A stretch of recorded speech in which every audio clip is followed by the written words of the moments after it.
How's it going, everybody? It's Infinity Gaming's Morse, bringing you another episode of Morse, of course. This weekend we had an A-Team Open. NerrZ from Spire ended up winning that tournament with us. So we got the replays, and we're going to watch a couple of them with NerrZ giving us some insights. Say hi, NerrZ. What's going on, guys? I'm NerrZ. A lot of you probably know me. I would hope everyone knows me, because I'm the best, but... We've got a game that's already loaded up for us. This is from Saturday. And this was game one. Yeah, I remember the beginning of this game. I was quite vocal in this game. I don't know if you remember that. We were just talking about, you were just like, all about head games. Yeah. Step 1, mind games. Step 2, say random weeaboo Japanese shit. Slow down a bit. Yeah, already he's tilted. He has no idea what's going on. I'm just throwing words at him. He's trying to figure out what's going on. He's trying to think of builds and scout. I mean, look at this. He's spending all his APM thinking about a response, where I'm clicking my mineral patches, like, who's winning the game right now?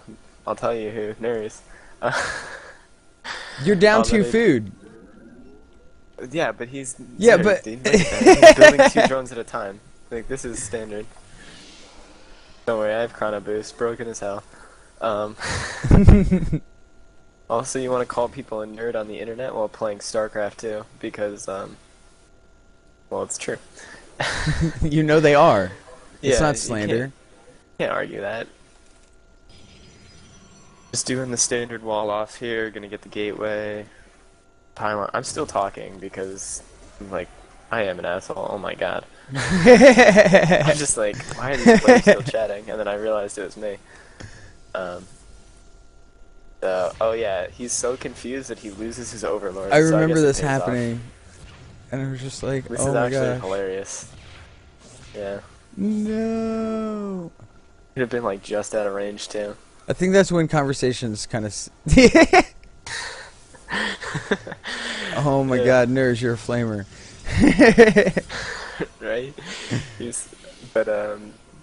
Looks like he's playing pretty He recovers standard. from it pretty quick. Yeah, by getting real early gas. Who does that? What build does he go this game? I'm trying to think now. He's getting early gas. He doesn't go Swarm Host, does he?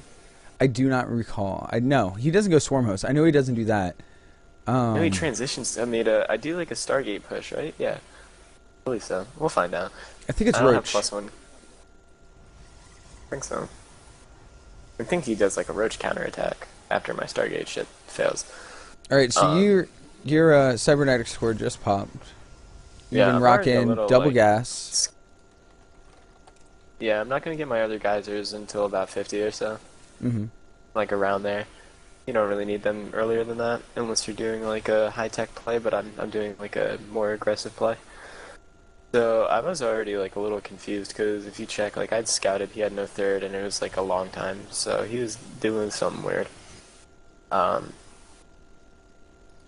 got my probe sitting there. Yeah, getting 2 base ready in to build Zerg my is no Stargate. good. Yeah, it's usually pretty scary, because like it's a lot of things. It couldn't be 2 base swarm. Like 2 base swarm host is really hard to hold, in my opinion. If you don't scout it in time. If you scout it, it's pretty solid, like easy response. Just for all you people out there, it's double robo. You get 5 Colossus, and you push as soon as your 5th comes. You don't get an observer until after your 5th Colossus, because it doesn't matter if you can see the swarm host if you can't kill the locusts. And you just keep your Colossus on hold behind the wall, and they can clean up the locust. So I'm trying to deny his scouting as much as possible. You'll see I have, I kind of tucking those gateways back there. It's a little harder to scout, especially because you know he lost that first overload, so it's going to take a long time for another one to get around. Mm-hmm. And then I have my stalker out on that peninsula to stop the overlord from getting in. So he's not going to see that Stargate for a good deal of time, and these gateways are going to stay fairly hidden. Yeah, I was going to ask you, why hug him up against the wall? Oh yeah, I like to split up my gateways, like, for the most part, if I can, because if someone, like, pokes into your base, like, say he gets 1 overlord in right now, and he just gets it into my main, but he doesn't see those 2 gateways, so he's gonna think I'm doing, like, what is that, like 5 gates and a Stargate, but actually it's 7 gates. Like it's a big difference. But to him, he doesn't know because the other 2 gates are tucked away. Or if all gates are together, then he's just gonna know. Especially like if you're doing like a Soul Train, then if you're doing 5-gate Robo Expand, which I don't know if people are still doing in HOTS, but that was really common in Wings. If he only sees 5 gates in a Robo, like he might think that you're just doing a 5-gate Robo Expand, but if he sees all 7, then it's a totally different game for him. So pretty solid Oracle harass here. Yeah, I was just watching that. Yep. Always focus the queen first because it will beat a queen like easily, and then just try to queue up commands on workers. Pro tip: Oracle's one-shot larva. Really? Yeah, you should focus fire larva if there's no workers there, because it does 25 damage to light, and oracles have 25 health or larva or whatever. So yeah, they some nice one-shot force them. fields splitting up those links. Handled that pretty well. Yep, just try to keep your like squishy units from taking damage and force the lings to run into the zealots, which are +1 for this push. Because if you don't have +1 for this push, like pure speedling is gonna just rip you apart. So this push kind of falls flat because he doesn't take a third for a long time. Like if he was on a third, this would be pretty different. But Well, oh here, yeah, he just went 2 base meter. pause it for just a second.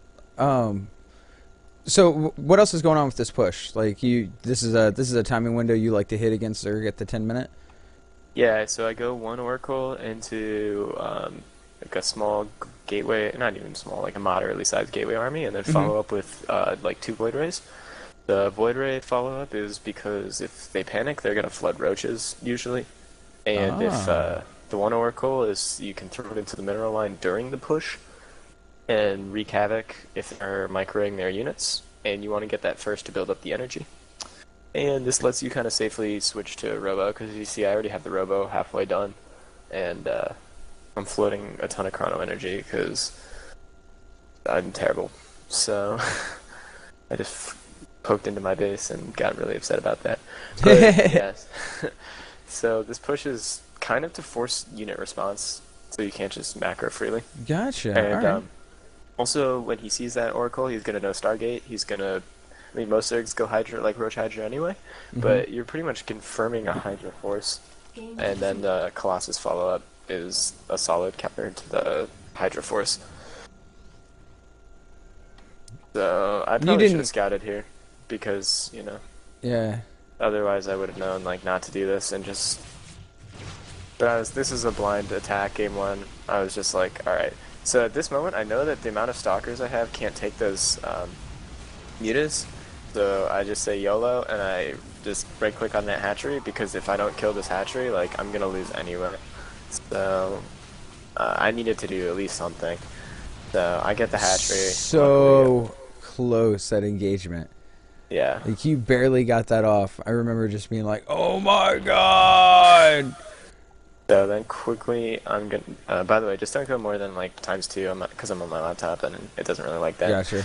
So I throw down the second Stargate and I just start going Phoenix, because like I have to. Otherwise, these mutas are gonna like rock my world. So I really just wanted to get off the overcharge to at least save 1 Nexus. Before I died, 'cause Oh my god. I know it's pretty solid. But I hate mutas so much. Like, if you're a Zerg player and you have to play me, like, go mutas. Like, if that's a tip for beating NerrZ. I don't like mutas at all. And then, oh man, he could have killed that Phoenix right there. That was really bad control. But yeah, when you're microing Phoenixes, you always kind of want to keep them flying backwards, because they're faster than mutas. So if you just kind of, like, wish-wash back and forth backwards, they're about the same speed, and then they're shooting the mutas, and the mutas aren't shooting the Phoenixes, so pretty simple. Nice. Pretty much. Banshee Marine macro or micro in the sky. Kinda. But they shoot while moving, so it's not like as difficult, I would say. I think Phoenixes are like a very diverse unit because of that. Like you can fly over a mineral line and pick up and shit, but in the Phoenix versus Muta, it's more about just making sure they're always moving. Because like in a straight engage, Mutas are gonna win. I know Phoenixes supposedly counter mutas, but they counter them because of the micro potential. So you just need to make sure that you're actually using them properly. So if you're a Zerg player and you want to counter that, you can be flying away, or Okay. you can you have your mutas like on or standing still, and then the Phoenixes fly towards them to get shots off, and then you attack, move into them, because the Phoenixes take time to turn around. So while they're like changing directions, you can get a free shot off. So that's a way to fight against that. I'll try to keep this multiracial. Are the mutas preventing you from taking a third? Did you want to take a third about now? Yeah, I'm trying to take a third, but like I know. Like, did you want to get it sooner? I guess. Yeah, I my definitely would question. have wanted to get it sooner, but I thought that I didn't realize that that third was going down when I pushed. Mm-hmm.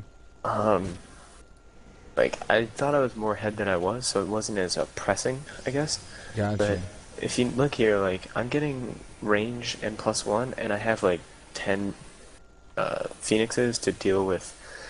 What is that? 16, 18 mutas. So I have like pretty much a way over commitment to Phoenixes. So at this point, like A lot of Phoenixes. yeah, I'm not really. Yeah, I think I'm making a void. Yeah, I'm making a void right because I know I can't make any more Phoenixes, and I need units desperately. I was worried about a big Roach Flood here. Like that would have been really strong, but he went for like the Hydra Flood, Mm-hmm. and I didn't have Colossus out in time because of my overcommitment. So, and even then, like I tried to get aggressive with my Phoenixes, and it kind of cost me because of the fact that he just counterattacked with the mutas.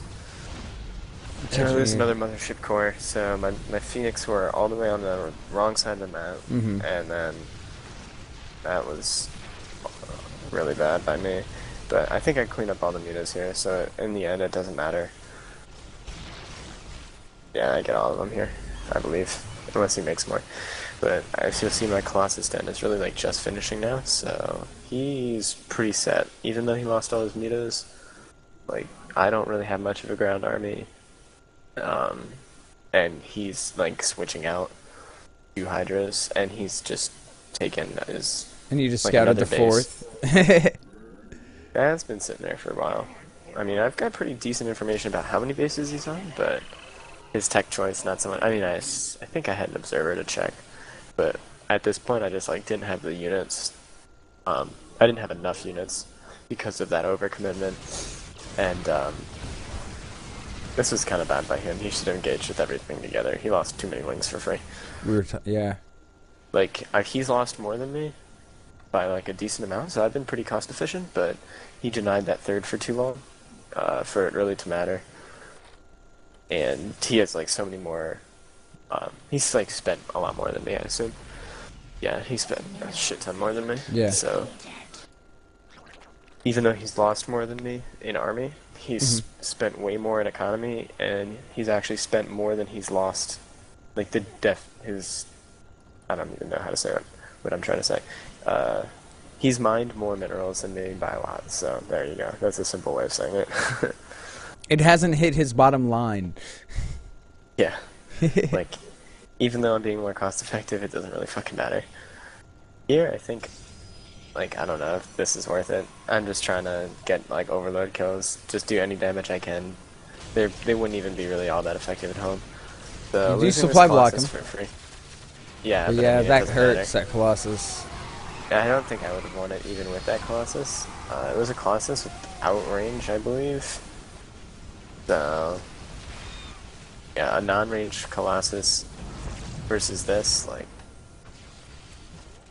I think he was kind of hesitant here too. Like, he shouldn't have backed off there. Like, I end up making more of a game out of this, or like a hold out of this than I should have. But I mean, it's not even close to it. So that's the point where I lost the game, You got basically. so many Hydralisk out of that, though. That was so impressive.